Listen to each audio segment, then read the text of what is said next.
Vauja Margarita Starkevičiūtė, tvirta ir užsispyrusi gerąją to žodžio prasme, kuri elektroninių pasirašymų kvalifikuotų, nekvalifikuotų klausimą jau iškėlė per prezidento rinkimus ir štai ji tęsia žygį per institucijas, tame tarp ir Europos. Ir kokios naujienos, gerbiama Margarita? Pažeidimus, kurie, kad nenueitų, kaip sakoma, į smėlį, būtų gerai šiuo atveju pasinaudoti Europos Sąjungos patirtimi. Pas juos, reiškia, skundus dėl Europos parlamento rinkimų surinko ar perdavė komisarė atsakingai už teisingumą ir yra teisingumo departamento, komisijos teisingumo departamento patikrinti faktai. Tai, sakykime, teismai jau negalėtų atmetinėti, nes yra patikrinti faktai ir patvirtinta, kad skundas yra pagristas. Norėčiau pabrėžti, kad skundų yra labai daug iš įvairių šalių. Ir šitas yra pavadintas, tokia byla pavadinta demokratijos paketas. Tai yra, siekiame išnagrinėti, kokie skundai, kokie trūkumai, kokios problemos ir bent sekantiem rinkimam tas problemas įspręsti. Tai dabar mano klausimas būtų, kas jūsų visus čia surastus trūkumus, problemas ir pažeidimus renka ir kas apibendrins ir pataisys rinkimų kodeksą ar dar kažką tai reikia. Šiaip tai turėtų, aišku, tai daryti tikriausiai Teisingumo ministerija. Nežinau, kaip čia Lietuvoje, nes šiaip tai Seimo teisės departamentas, bet parlamentas teisės departamentai tokiais dalykais neužsiema. Čia jau reikia išsamaus teisininko darbo.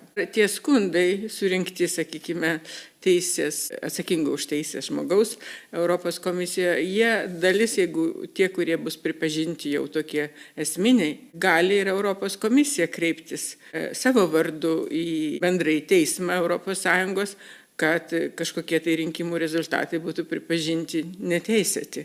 Arba gali tiesiog, kaip aš sakau, jeigu tai nėra esminė įtaka rinkimam turi, gali tada, bet tai vis tiek nėra numetama. Tai yra pateikiama apsvarstyti šalim rekomendacijos paruošiamos, kad sekantį kartą to nebūtų.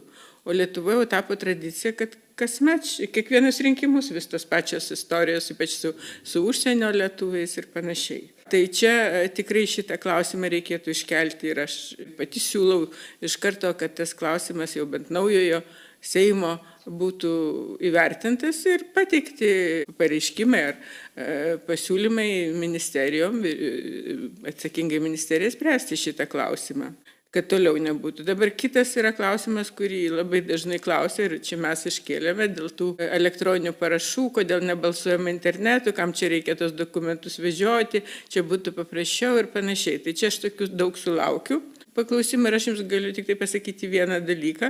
Jo Estija balsavo, bet rezultatai iki šiol yra kvestionuojami. Faktiškai užtikrinti saugumą kibernetinio balsavimo yra nepaprastai sudėtinga ir labai labai brangiai turėtų kainuoti. Tai tiesiog netgi neapsimoka. Bet to laikoma, kad nėra jokių galimybių užtikrinti. Aš jums sakau, net pavyzdžiui, toks atvejis, kai tos mašinos skaičiavimo, biuletenių skaičiavimo mašinos atrodytų, kad jau čia žmonės neskaičiuotų ir nesuklystų. Balsuotojai tam tikrai pažymi. Pasirodė, kad programinė įranga yra pakeista. Mašinos geros, o įranga yra įsibrauta ir skaičiuoja kitaip. Ta prasme, kad iš tiesų tas yra šiuo metu didelis iššūkis ir faktiškai nėra jokios sistemos Europos Sąjungoje, kuri nebūtų nulaužta, tame tarpe ir patikimų, saugių sistemų vadovų ir ten visokių slaptų dokumentų. Lietuvoje užsienio reikalų ministerijos sistema buvo nulaužta ir šiaip daug sistemų yra nulaužta. Tai šiuo momentu tokių techninių galimybių kaip ir nebūtų. Balsuojama internetu ten Rusijoje, Maskvoje, bet jau čia tada demokratai sako, kad geriau rinkimų iš viso nereikia, nes tada jie iš karto pažymi patys kandidatai, kas laimėjo ir viskas. Jau iš viso dingsta ta pati rinkimų regimybė. Tai šiuo momentu negalime. Dabar Lietuvos tas atvejis su parašais. Tai galų gale mes gavome tą atsakymą iš rinkimų komisijos, VRK, kuriame parašyta, kad taip, jie nesinaudojo tą patikimumo užtikrinimo paslaugą, kas privalu. Tai formaliai visi elektroniniai parašai prezidento rinkimuose, Europos parlamento rinkimuose ir aš nežinau, kiek Seimo rinkimuose kažkiek buvo naudojama. Tai visi jie turėtų būti pripažinti negaliojančiais, todėl kad jie netitinka popierinių parašų reikalavimų. Yra toks atsakymas. Jie supranta, kad kitaip jau nieko jau ten parašyti negali, tik jie matyt laiko, kad tai nėra esminis dalykas. Nu, aš sakyčiau, kad jei vienas ar kitas kandidatas negalėjo dalyvauti rinkimuose, tai jau...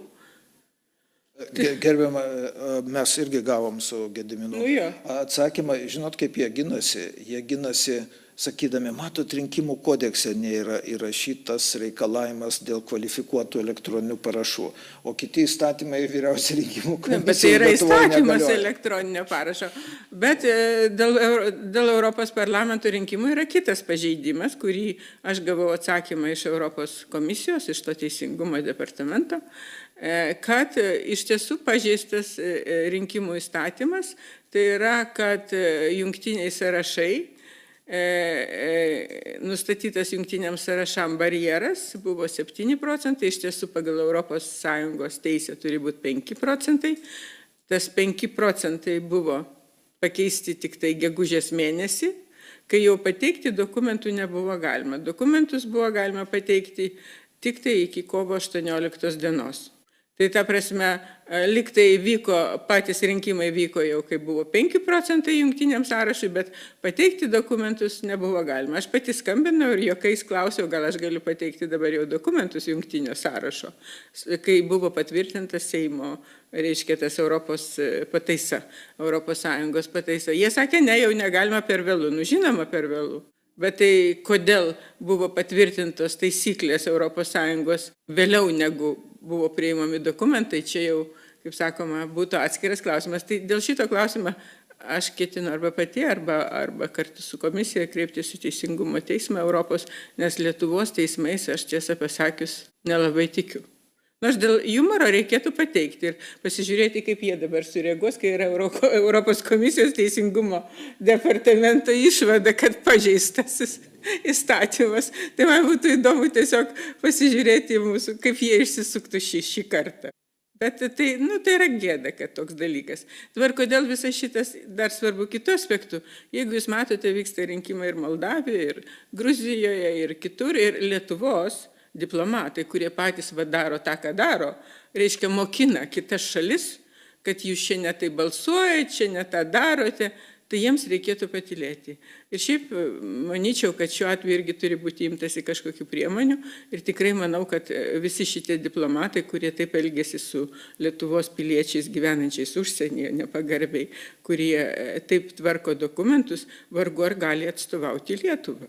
Jeigu taip tvarko dokumentus, tai ar gali tokie žmonės atstovauti Lietuvą? Manau, kad čia irgi nauja vyriausybė yra proga pagalvoti, ar diplomatai tose šalyse gali atstovauti. Dabar aš jums pasakysiu paprastą pavyzdį.